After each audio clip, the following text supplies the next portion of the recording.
Good morning मेरे प्यारे साथियों। आज का जो क्लास है वह है पर्यावरण एवं पारिस्थितिकी, एनवायरनमेंट एंड इकोलॉजी। चलिए आज जानते हैं सबसे पहले कि पर्यावरण क्या है। पर्यावरण जो हमारे आस पड़ोस का जो वातावरण है उसी को पर्यावरण कहते हैं। और पर्यावरण दो शब्दों से बना है, जो है पर प्लस आवरण, अर्थात हमारे आस पड़ोस का जो वातावरण है या आवरण है उसी को पर्यावरण कहते हैं। पर्यावरण का जो यह इंग्लिश इन्वायरमेंट है,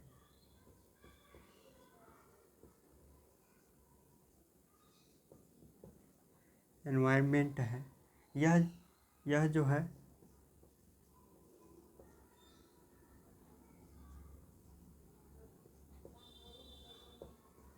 यह एनवायरोनेट या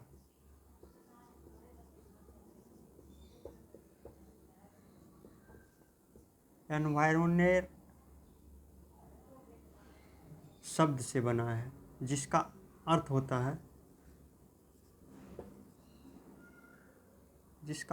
है पड़ोस। अर्थात यह एनवायरोनेट जो है यह फ्रेंच शब्द है। यह फ्रेंच शब्द से बना है, जिसका एनवायरोनेट जिसका अर्थ होता है पड़ोस। अर्थात हमारे आस पड़ोस का जो वातावरण है एक्चुअली वही पर्यावरण है। और पर्यावरण जो है वो हमारे सभी जीव जंतुओं, पशु पक्षी एवं पेड़ पौधे, पादप जगत जो है या पृथ्वी पर सभी जो है मिलके पर्यावरण का निर्माण करते हैं।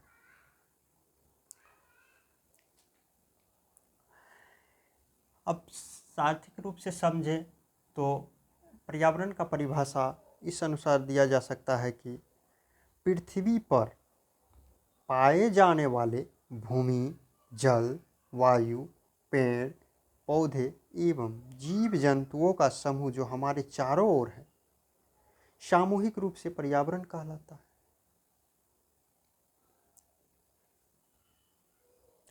अब पर्यावरण का देखें तो पर्यावरण का मुख्य रूप से दो घटक हैं, एक जैविक और एक अजैविक।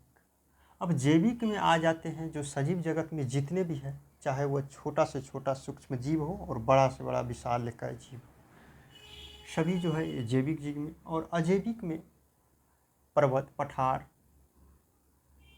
मैदान, नदी, नाला, महासागर, ये सभी आ जाते हैं।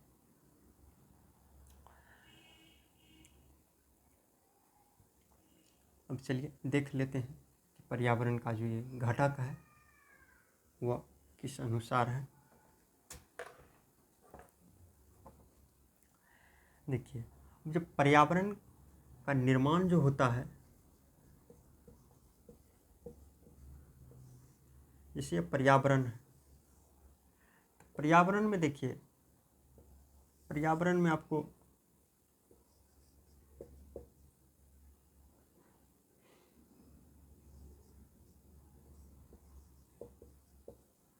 जलमंडल,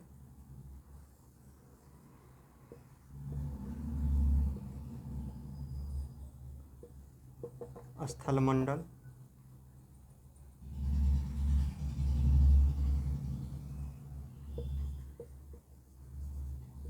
वायुमंडल,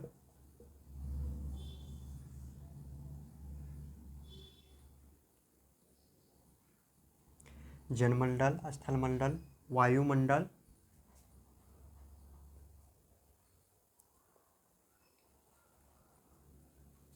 और यहाँ जीव मंडल।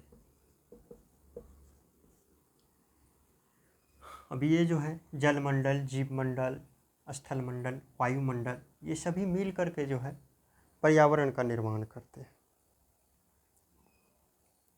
अब चलिए देख लेते हैं। वायुमंडल में आप जानते हैं कि क्षोभ मंडल, उसके बाद आयनमंडल, समताप मंडल, सभी तरह के ये मंडल आते हैं।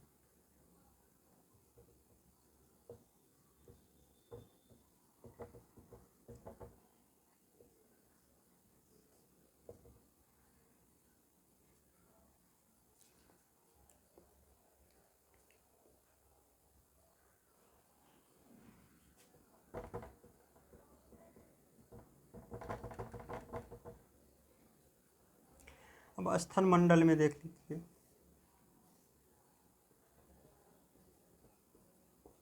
पर्वत, पठार, मैदान, ये सभी आते हैं। जल मंडल में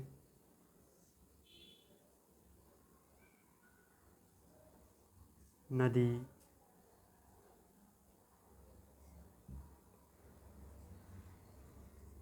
समुद्र,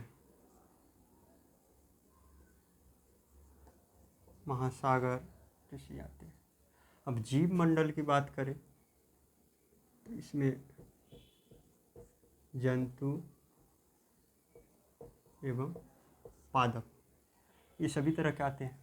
ये पर्यावरण के, ये जो है पर्यावरण का जो निर्माण होता है इन्हीं चारों के मिलने से होता है, और इन्हीं चारों के मिलने से जो है ये पर्यावरण का जो है चक्र वो चलते रहता है।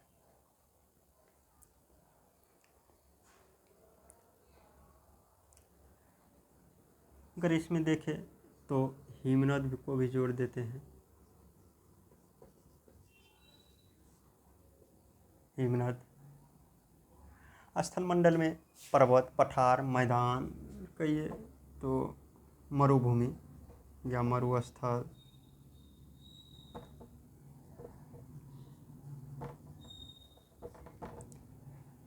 अब ये सब मिलकर के पर्यावरण का निर्माण करते हैं। अब पर्यावरण जो है वो मूल रूप से इनका जो परिभाषा दिया गया था 1986 में जो है ये एक पर्यावरण संरक्षण अधिनियम हुआ था, और पर्यावरण संरक्षण अधिनियम 1986 के तहत ही जो है पर्यावरण का जो है परिभाषा वो तय किया गया था। और वो परिभाषा इस अनुसार दिया गया था कि जो हमारे पर्यावरण है उसमें जो है 1986 की परिभाषा के अनुसार पर्यावरण किसी जीव के चारों तरफ घिरे भौतिक एवं जैविक दशाएं और उनके साथ अंतःक्रिया को सम्मिलित करता है। तो स्वाभाविक है जितने भी जीव हैं, अब मान के चलिए जो ये जीव मंडल है उनके साथ तो ये और ये स्थल, अगर स्थल नहीं रहेगा तो जीव रहेगा कहाँ पे, अगर जल नहीं रहेगा तो जीव जो है वो पानी नहीं पी सकते हैं, और जल नहीं मिलेगा तो स्वाभाविक है कि वो ये जंतु का पोषण या मूल रूप से कहिए तो बंजर स्थिति हो जाती है। और वायुमंडल जिनसे हम ऑक्सीजन लेते हैं, तो ये सभी जो है घटक मिल करके पर्यावरण का निर्माण करते हैं। तो उन्होंने बताया था कि भौतिक यानी कि पर्यावरण के यानी हमारे आस पड़ोस के साथ यानी वातावरण के साथ जो ये जीव क्रिया करते हैं, भौतिक या जैविक जो भी क्रिया करते हैं उसी को पर्यावरण कहते हैं। अब चलिए देख लेते हैं मूल रूप से पर्यावरण के अब घटक कितने हैं।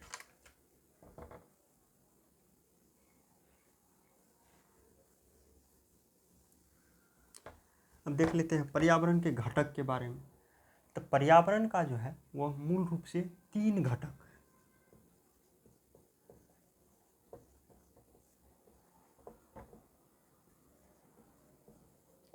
पर्यावरण के मूल रूप से 3 घटक हैं। अब देख लीजिए, वैसे एनसीईआरटी वाले बुक में जो है पर्यावरण के 2 ही घटक माने हैं। पर्यावरण एनसीईआरटी के अनुसार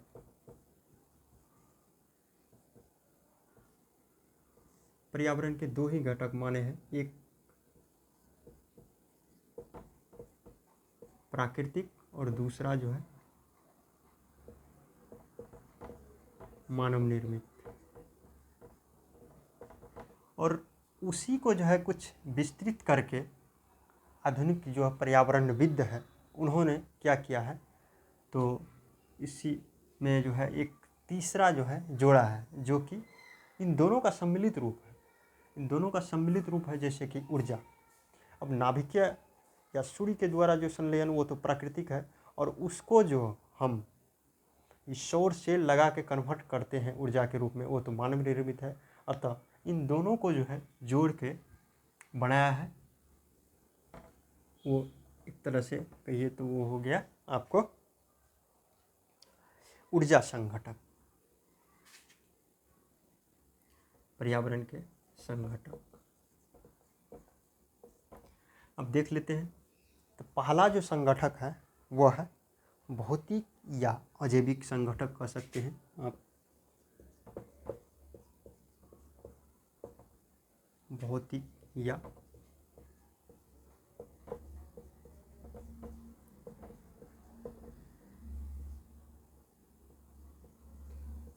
या अजैविक संगठक।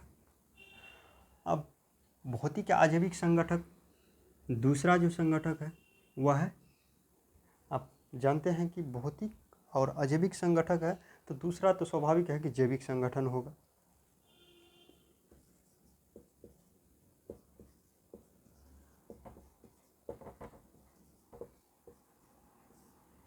जैविक संगठक।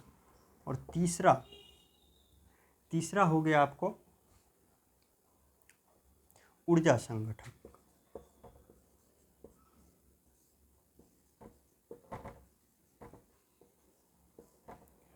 जो ऊर्जा संगठक है, अब देख लेते हैं कि भौतिक या अजैविक संगठक में क्या सब आता है। अब बात करेंगे भौतिक या अजैविक संगठक का, तो उसमें आप देख लीजिए, आपको आ जाता है स्थल, वायु, उसके बाद स्थल, वायु, जल, ये विभिन्न तरह के जो है उसमें संगठक आ जाता है।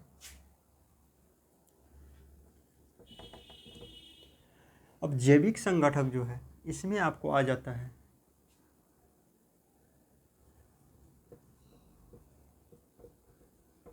जीव जंतु, पादप, चाहे वो छोटा से छोटा जीव, सूक्ष्म जीव हो या बड़ा से बड़ा, सभी इसमें जो है आ जाता है। अब ऊर्जा संगठक जो है, ऊर्जा संगठक में आपको आ जाता है, अब देखिए ऊर्जा संगठक में आ जाता है आपको सौरिक ऊर्जा एवं भूतापीय ऊर्जा।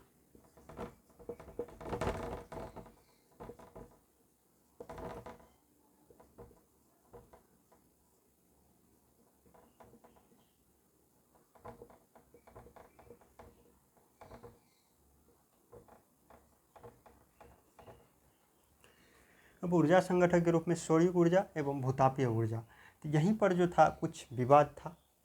तो जहाँ एनसीईआरटी ने माना था कि प्राकृतिक संगठक और मानव निर्मित संगठक, तो वहीं पर जो है कुछ पर्यावरणविदों ने कहा कि जो भौतिक और अजैविक संगठक है उसमें तो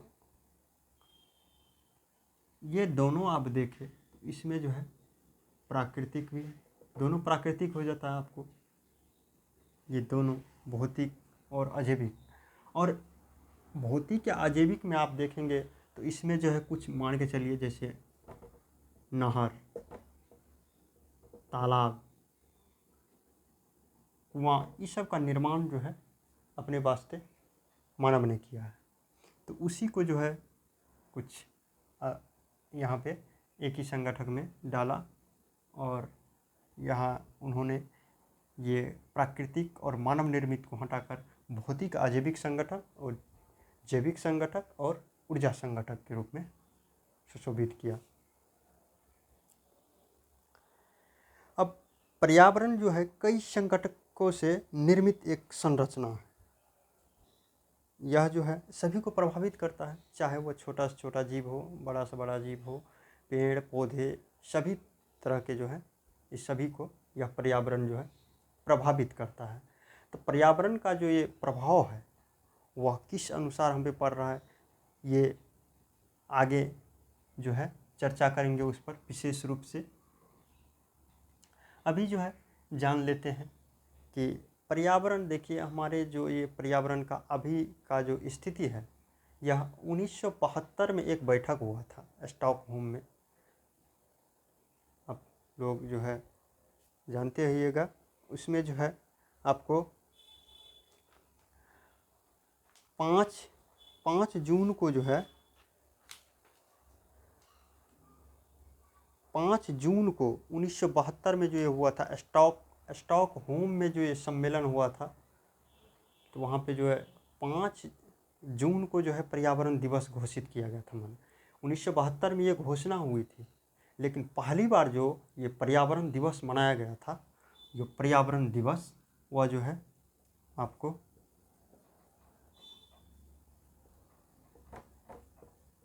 पहली बार जो पर्यावरण दिवस मनाया गया था वह 1973 में मनाया गया था, 5 जून को। अतः यह क्वेश्चन बराबर पूछा जाता है कि पहली बार पर्यावरण दिवस कब मनाया गया था। देखिए घोषणा तो हुआ था 1972 ईस्वी में, और यह जो है 1973 ईस्वी में पर्यावरण दिवस मनाया गया था। चलिए इन सबों के चर्चा हो गई है, अब कुछ जान लेते हैं इस परितंत्र, पारिस्थितिकी और पर्यावरण से जुड़े कुछ अन्य मुद्दों के बारे में।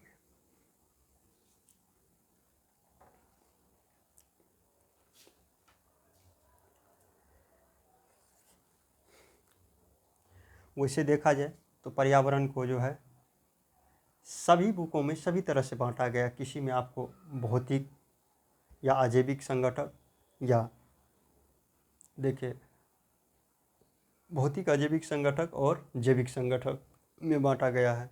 अब उन्हीं को विभाजित करता गया, अतः आप लोग इसमें जो है हिचकिचाहट न हो, इसलिए ये सभी तरह से हम बता दिए कि मानव निर्मित संगठक और प्राकृतिक संगठक सेम चीज़ वही है, और भौतिक या अजैविक संगठक, जैविक संगठक या ऊर्जा संगठक, या उन्हीं को अब किसी बुक में 2 तरह से भी दिया है, भौतिक अजैविक संगठक।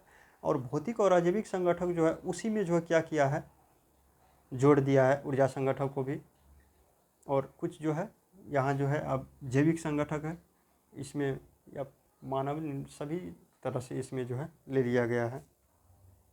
अतः अब जो है चर्चा कर लेते हैं पारिस्थितिकी, अर्थात पारिस्थितिकी जो है क्या है इसके बारे में जान लेते हैं।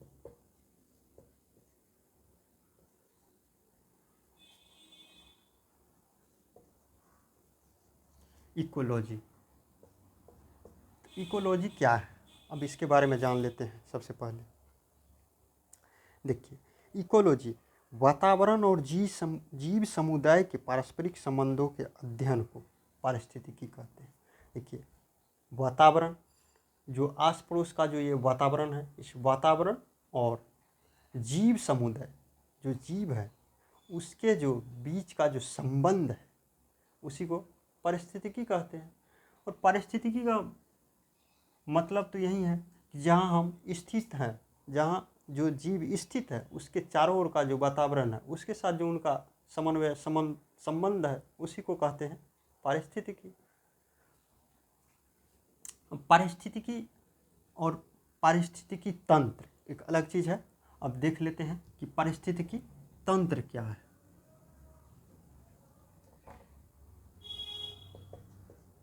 पारिस्थितिकी तंत्र अर्थात इकोसिस्टम,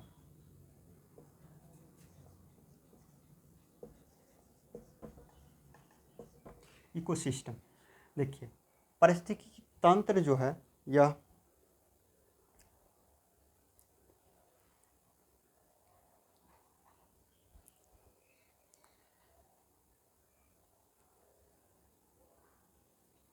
देखिए इसमें जो होता है आपको भौतिक अजैविक या जैविक, यानी कि भौतिक या अजैविक तथा जैविक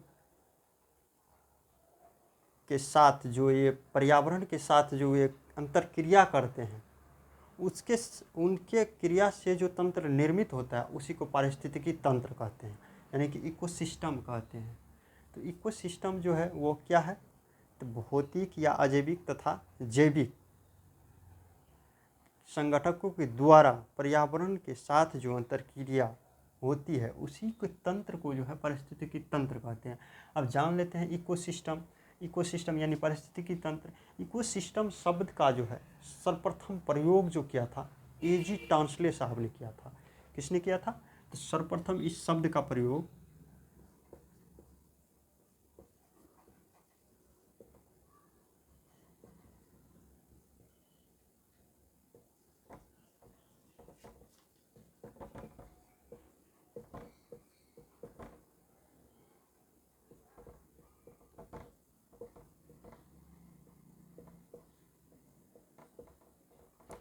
एजी टांसले साहब ने किया था।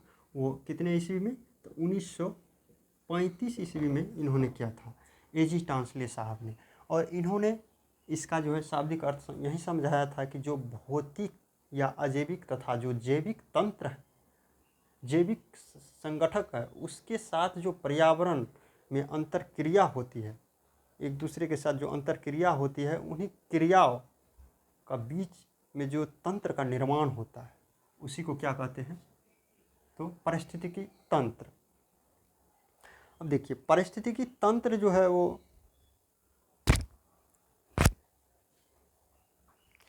पारिस्थितिकी तंत्र वो जो है प्रत्येक जीव और उनके साथ पर्यावरण के साथ जो ये व्यवस्था का निर्माण होता है उसी को क्या कहते हैं, पारिस्थितिकी तंत्र कहते हैं। अब एजी टांसले साहब ने इस शब्द का प्रयोग किया था सबसे पहले, और वो कितने ईस्वी में, तो 1935 ईस्वी में। चलिए अब इनसे कुछ प्रश्न भी आ सकते हैं जो कि बराबर पूछे जाते हैं। तो अब कहा जाता है कि पर्यावरण किससे बनते हैं, तो पर्यावरण किससे बनते हैं, तो इसका जो है पर्यावरण किससे बनते हैं, तो इस पर जो हम कह सकते हैं कि जीवीय घटकों से, अजैव घटकों से, भू आकृतिक घटकों से, इन सभी तरह से जो है ये बनते हैं। मतलब पर्यावरण पृथ्वी पर यानी कि कहिए तो पृथ्वी पर पाए जाने वाले भूमि, जल, वायु, पेड़ पौधे, जीव जंतु और जितने सारे भी यहाँ पे स्थित है उन सभी के समूह के चारों ओर का जो ये घेरा है उसी से तो ये पर्यावरण का निर्माण हुआ है। तो ये पर्यावरण जो है अब देख लिए। उसके बाद पारिस्थितिकी तंत्र को हम लोग समझ लिए। पारिस्थितिकी तंत्र का जो है कुछ अब इसमें होता है एक सतत विकास या अस्थाई विकास जिसके कहते हैं, सस्टेनेबल, यानी कि सस्टेनेबल जो है विकास। तब उसके बारे में जो है चर्चा कर लेते हैं। सबसे पहले देखिए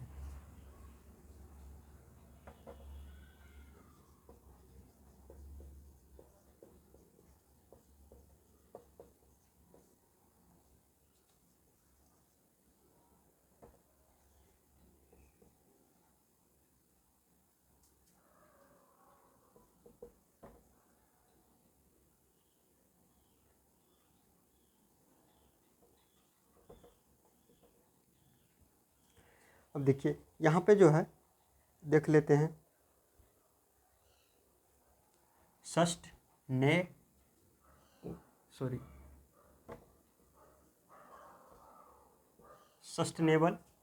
और विकास। देखिए डेवलपमेंट होता है, ये तो कोई बात नहीं।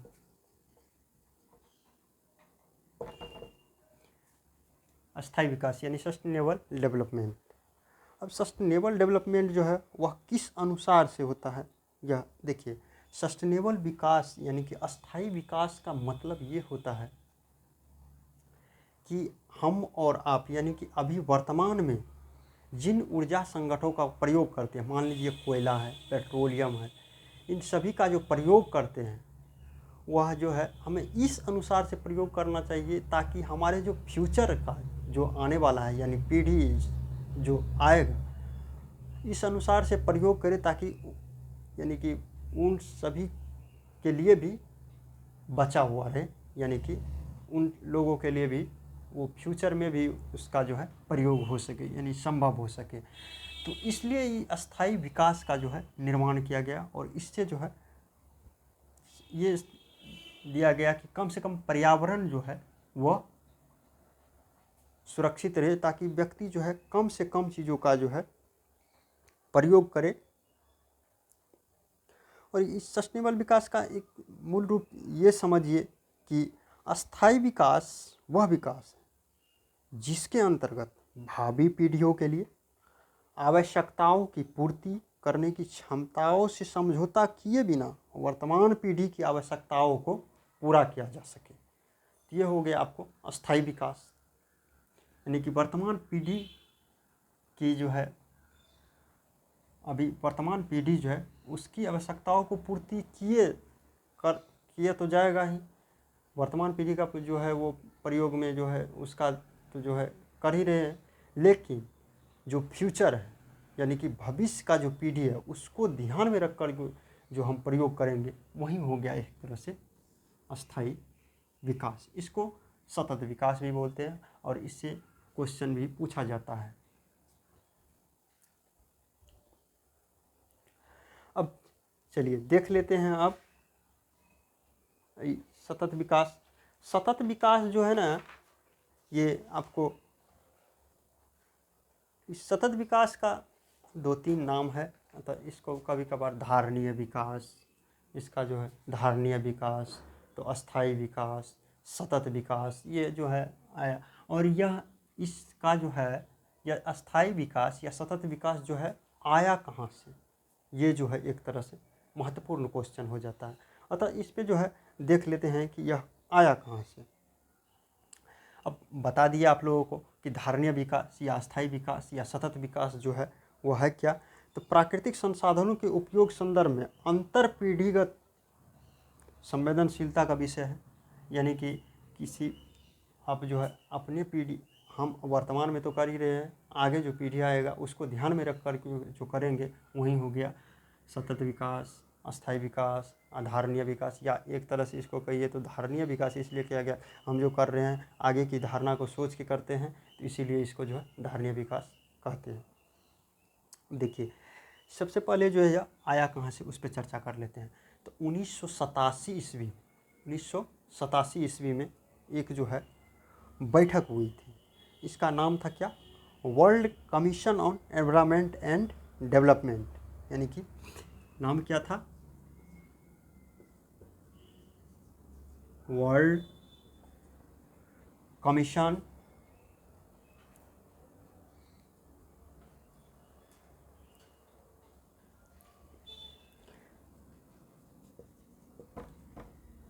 वर्ल्ड कमीशन ऑन, यानी कि वर्ल्ड ओके, सबसे पहले इसका जो शॉर्ट फॉर्म है वो लिख लेते हैं, उसके बाद जो है इस पे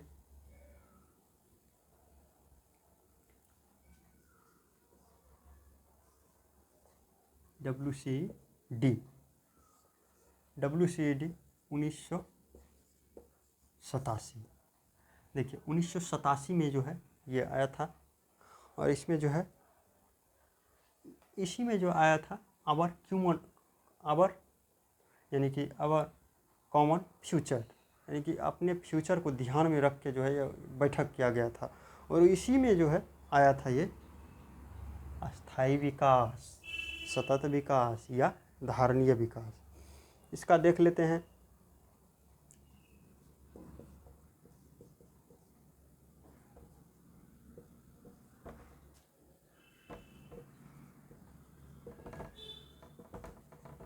world commission on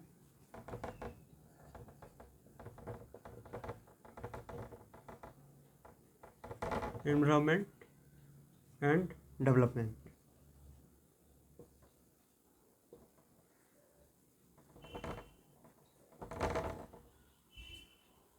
world commission environment and development का जो ये बैठक हुआ था उसमें अपना रिपोर्ट जो है आवर कॉमन फ्यूचर में की थी। आवर कॉमन फ्यूचर एक तरह का पत्रिका है, उसमें इन्होंने दिया था। इसका जो है आवर कॉमन यानी कि world commission on environment and development जो है आवर कॉमन फ्यूचर में जो ये पत्रिका है उसमें दिया गया था। इसको आप एक रिपोर्ट यानी कि कह सकते हैं। तो इस रिपोर्ट का जो है दूसरा नाम क्या था, ब्रेटलैंड रिपोर्ट के नाम से भी इसको जाना जाता है। क्योंकि यह कहाँ हुआ था, तो ब्रेटलैंड प्रकाशित रिपोर्ट हुआ था उसी ब्रेटलैंड में, इसलिए इसको जो है ब्रेटलैंड रिपोर्ट भी कहा जाता है। अब इन्होंने ये बताया था कि जैसे आपके चलिए कि मान के चलिए कि जो आपके पास जो है संसाधन है, मान के चलिए कोयला, तो कोयला का प्रयोग जो है किस अनुसार से करेंगे, ये सब जो है आपको इकोनॉमिक्स के साथ भी साझा कर लेता है, यानी कि अर्थशास्त्र के साथ भी जो है यह जुड़ जाता है सब्जेक्ट, कि आप जो है उस संसाधन से किस अनुसार जो है प्रयोग करके और वर्तमान को सोचते हुए, वर्तमान में जो है कर तो रहे हैं लेकिन फ्यूचर को भी सोचते हुए किस अनुसार करेंगे, उन सभी का जो है इसमें चर्चा किया गया था।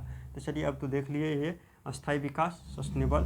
अब चलते हैं कुछ पारिस्थितिकीय वाला जो है उसमें, इस कुछ बायोडाइवर्सिटी में, उनकी बायोडाइवर्सिटी जो है उसमें चलते हैं, यानी कि जैव विविधता।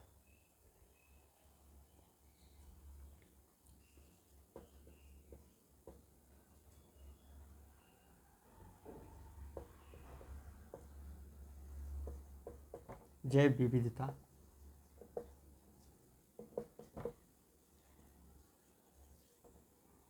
बायोडाइवर्सिटी, अब ये क्या चीज़ है?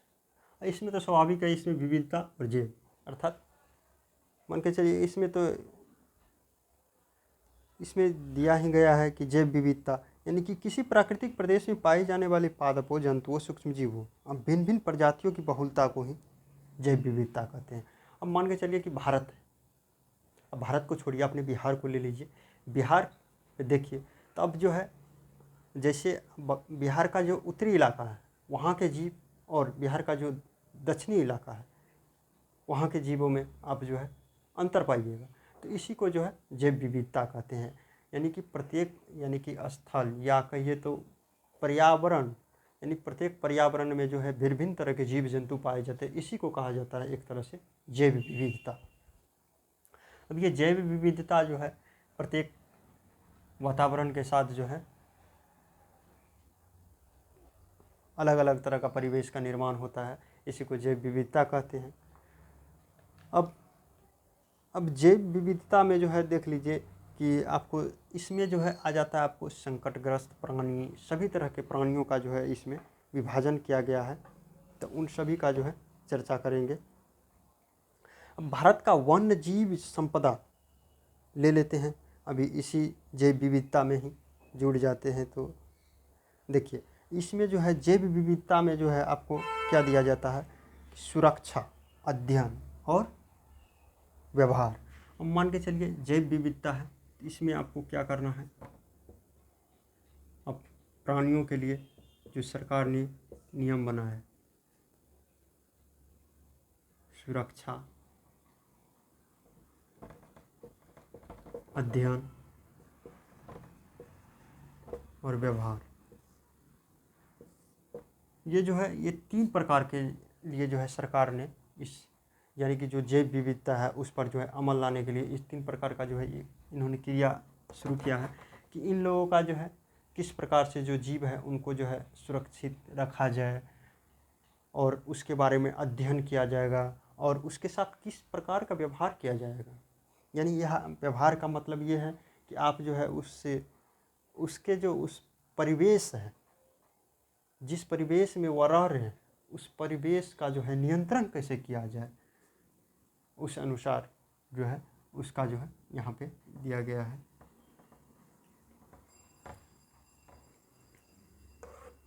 अब चलते हैं कुछ भारत के वन्य जीव संपदा और उसका जो है संरक्षण किस अनुसार से हो रहा है उस पर जो है चर्चा कर लेते हैं। देखिए सबसे पहले आप संकट की दृष्टि से देखेंगे, संकट के दृष्टिकोण से, तो ये दुर्लभ जातियों को जो है इसमें जो है आ जाता है आपको एक IUCN, ये जो है आपको ये हो गया international union for conservation of natural resource, यानी कि international union for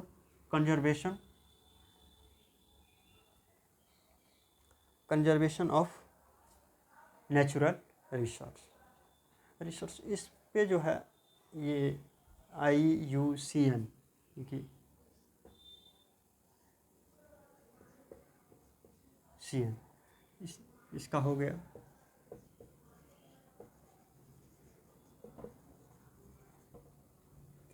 international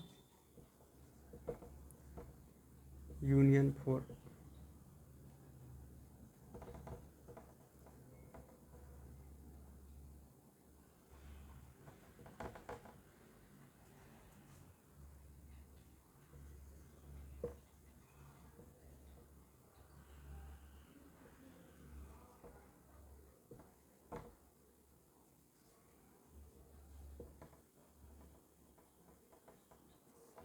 natural resource.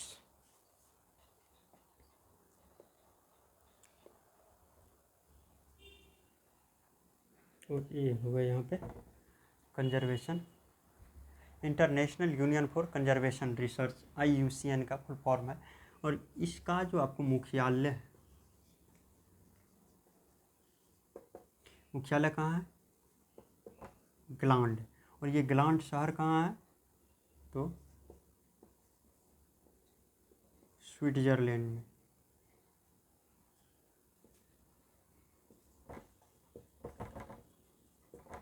अब स्विट्जरलैंड में है ये शहर। IUCN international union for conservation of natural resource, और इसका जो मुख्यालय है वो है ग्लांड, यानी कि स्विट्जरलैंड शहर में।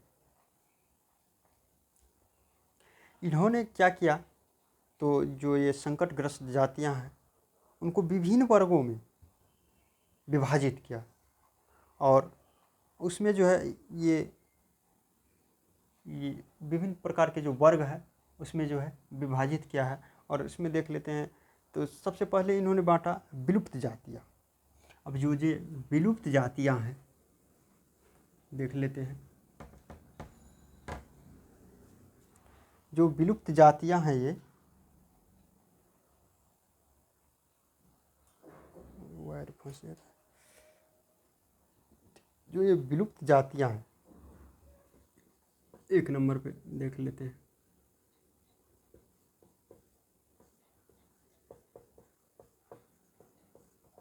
विलुप्त जातियाँ।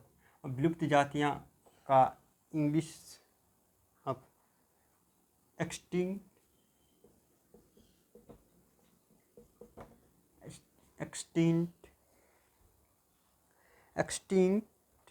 स्पीसीज। अब स्पीसीज लिख नहीं देते हैं, स्पीसीज होता है। तो विलुप्त जातियाँ जो है उनके संबंध में इन्होंने कहा कि जो जीव, यानी कि वैसे जीव जाति हैं जो अब पृथ्वी पर जीवित अवस्था में नहीं पाई जाती है, वे विलुप्त कहलाती है। अब विलुप्त जो है ये स्वाभाविक है कि वो पृथ्वी की अवस्था में है, जो अभी नहीं है, पृथ्वी पर जो नहीं है वो जीवित नहीं है, जीवित की अवस्था में नहीं है, तो इसलिए इसको जो है विलुप्त जाति कहा जाता है।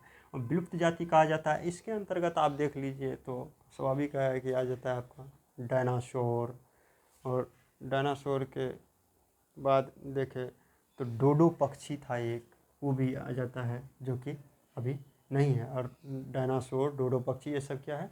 विलुप्त जातियाँ हैं। अब विलुप्त जातियाँ हैं।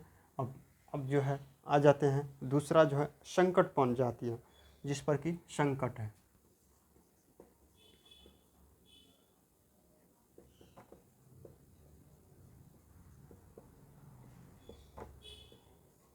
संकटपन जातियाँ, अर्थात संकटपन जातियाँ का कहिए तो इंडेंजर्ड स्पीसीज।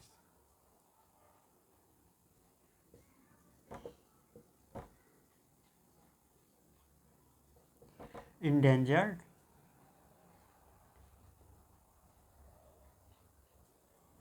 इंडेंजर्ड स्पीसीज,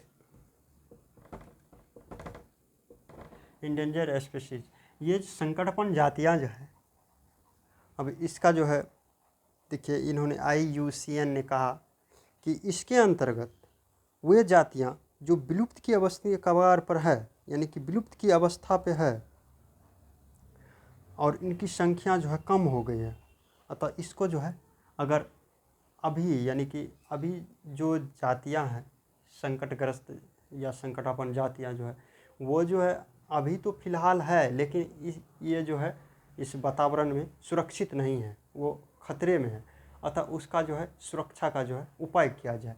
तो इसके अंतर्गत जो है उन्होंने जातियां को रखा और इसके लिए जो है उन्होंने क्या किया, तो इसमें जैसे जैसे आ गया ग्रेट इंडियन बस्टर्ड, इसके अंतर्गत आपको ग्रेट इंडियन बस्टर्ड, उसके बाद जो है भारत का जो बाघ है, उसके बाद कस्तूरी मृग है, इस सब का देखिए संकटग्रस्त की श्रेणी में इनके अनुसार जो है वातावरण नहीं रहा तो स्वाभाविक है कि अगर मनुष्य का जो परिवेश है और मनुष्य के अनुकूल अभी जो ये विभिन्न तरह का वायरस उत्पन्न हो रहा है, ये पर्यावरण का ही देन है। अगर आप पर्यावरण के साथ छेड़छाड़ कीजिएगा तो पर्यावरण तो स्वाभाविक है कि आपको जो है ठेस पहुंचाएगा ही। तो ये पर्यावरण के साथ जो छेड़खानी हुआ है उसके अनुसार उस जीवों के जो है परिवेश जो था वो जो है नहीं रहा, इसलिए जो है ये जीव संकटपन्न जातियाँ बन गई है। जैसे इनके अंतर्गत देख लीजिए बाघ, कस्तूरी मृग, उसके बाद इंडियन बस्टर्ड, ये सभी जो है इसके अंतर्गत आ जाते हैं। अब चलिए अब जो है तीसरे में देखेंगे तो सुभेद जातियाँ।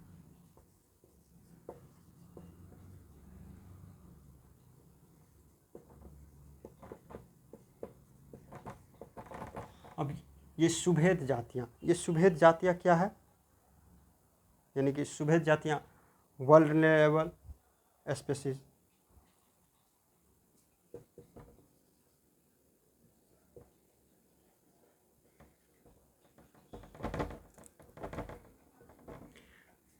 वल्नरेबल स्पीसीज जो है ये क्या है, अब इसके बारे में जो है जान लेते हैं। सबसे पहले तो देखिए ये वे जातियाँ हैं वर्तमान समय में खतरे से बाहर है, ये जो है वो जाति है जो कि वर्तमान समय में क्या है तो खतरे से बाहर है, लेकिन अगर अभी से संरक्षित इसको नहीं किया जाए तो निकट भविष्य में विलुप्त हो सकते हैं ये। अतः ये सुभेद जो है यानी कि वल्नरेबल स्पीसीज जो है ये अभी खतरे की घंटी, यानी कि अभी जो ये वल्नरेबल स्पीसीज है ये क्या है खतरे की घंटी से बाहर है, लेकिन अगर अभी से इसकी सुरक्षा का उपाय न किया जाए तो क्या होगा कि ये जो है फिर जो है ये संकटापन्न जाति के अंतर्गत आ जाएगा और ये धीरे धीरे ख़त्म हो जाएगा। अतः इसका जो है अभी से सुरक्षा किया जाना चाहिए। ये IUCN के द्वारा रिपोर्ट जो आया है उसमें कहा गया है। अब चलिए अब देख लेते हैं, एक आ जाता है दुर्लभ जातियाँ।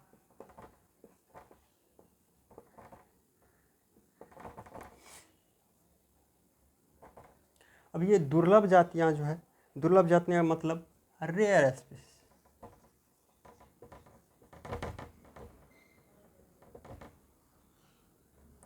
रेयर स्पीसीज का मतलब ये दुर्लभ जातियाँ IUCN के अंतर्गत जो है इसे इस अनुसार कहा गया है कि इन जातियों की संख्या विश्व में कम है। दुर्लभ है तो स्वाभाविक है कि ये दुर्लभ है और इसका जो है जनसंख्या विश्व में कम है। ये जो है दुर्लभ जातियाँ इसके अंतर्गत वैसे जीवों को रखा गया है जिसकी जनसंख्या जो है कम है, तो कम है तो उसको बचाने का उपाय करें और या इसको जो है उस परिवेश में दे जहाँ ये अपनी जनसंख्या को बढ़ा सके। तो इसके अंतर्गत देखिए आ जाता है हिमचीता, उसके बाद आ जाता है आपको हिमचीता, उसके बाद शुतुरमुर्ग, ये सब क्या है ये सब अभी दुर्लभ जातियाँ हैं। अब चलते हैं पांचवा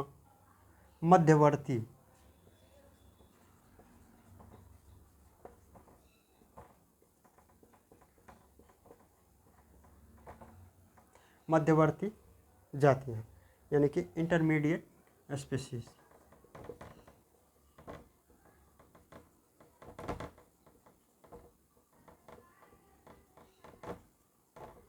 इंटरमीडिएट स्पीशीज। अब इसके अंतर्गत देखिए, मध्यवर्ती जातियों के अंतर्गत इसका अस्तित्व जो है खतरा, इसके अस्तित्व पर जो है अभी खतरा है, पर उनके संबंध में पूरी जानकारी अभी नहीं है। तो इसलिए इसको IUCN ने क्या किया, रख दिया है किस पे, तो मध्यवर्ती में। तो मध्यवर्ती में जो रखा है, तो इसमें जो देखिए इसके अंतर्गत आ जाता है क्या, गंगा, अपने गंगा का लीजिए जिसमें कि है डॉल्फिन, और चिल्का झील में भी पाया जाता है ये डॉल्फिन। उसके बाद आज खड़हा को जानते हैं, छोटे कान वाले खड़े, जो कि खरगोश जिसको कहा जाता है, छोटे कान वाले खड़े खरगोश, उन सब जो है मध्यवर्ती जातियों के अंतर्गत जो है रखा गया है। अब इसमें IUCN जो है, IUCN जो है एक तरह का रिपोर्ट जारी करता है। अब वो रिपोर्ट जो है क्या है, देख लेते हैं सबसे पहले। चलिए, IUCN जो रिपोर्ट जारी करता है वह जो है 2 तरह का पेपर होता है।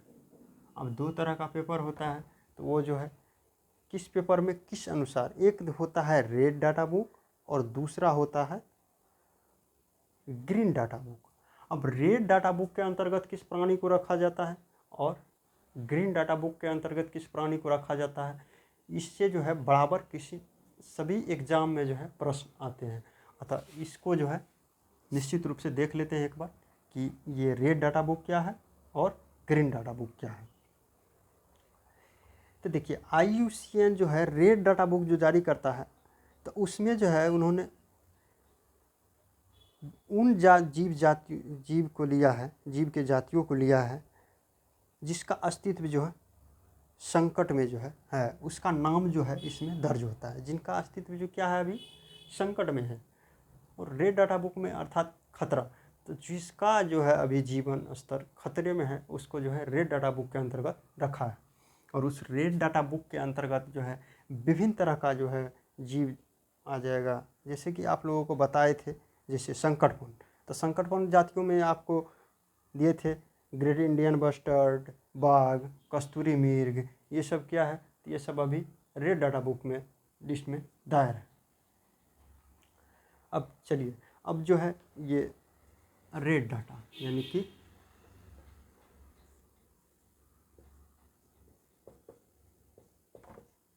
लाल आंकड़ा वाले पुस्तक,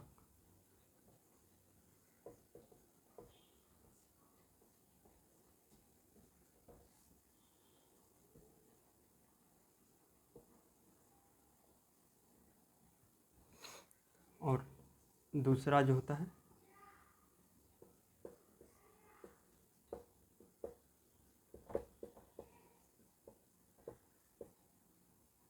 हरा आंकड़ा पुस्तक यानी कि